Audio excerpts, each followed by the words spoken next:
Hi, this is Jeff from George Massenburg Laboratories here at Audio Engineering Society in 2008 in San Francisco. I'm going to tell you a little bit about the George Massenburg line.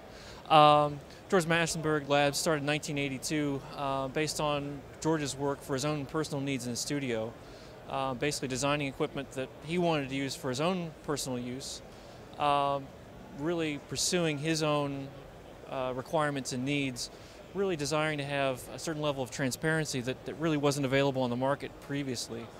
And so that basic philosophy carries through across our entire line, which is not as expansive as some, but covers a range of peripherals from microphone preamplifiers and dynamic gain control units, and also then, of course, the standard parametric equalizer for which George is well known.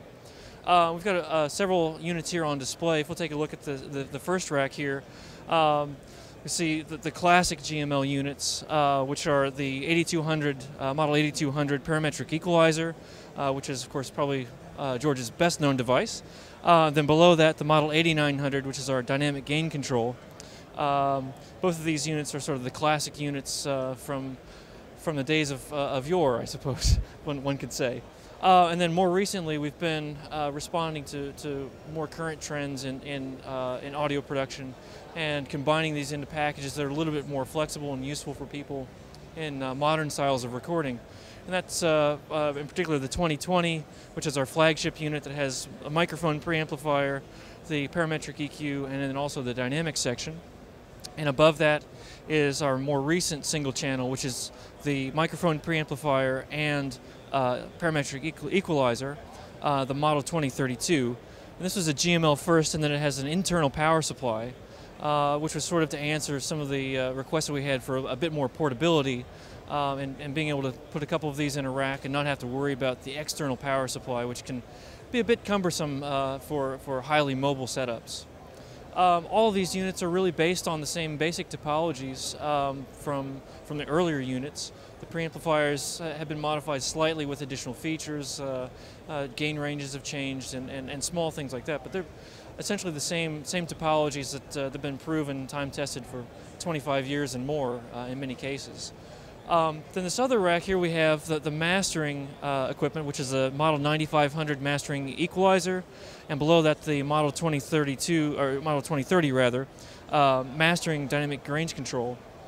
These are mastering versions, and for us mastering is more than just a name that we put on the front of the box or on the product name. For us, mastering means not only matching between left and right channels of a given device, but also between every device that we ever manufactured in that range. So you could do a mastering session, for instance, on a 9500 that was produced 10 years ago, and then recall that session on the next box coming off the line this week, and things will come right back where we were, which is a bit of a challenge in production, but it's also, we think, worthwhile to go that extra, to get that extra effort in there in production, really controlling things and getting that extra level of precision. Both these units are also a dual mono architecture, which is a slight difference between the standard versions, but otherwise they're built on the same topologies and have many of the same behaviors.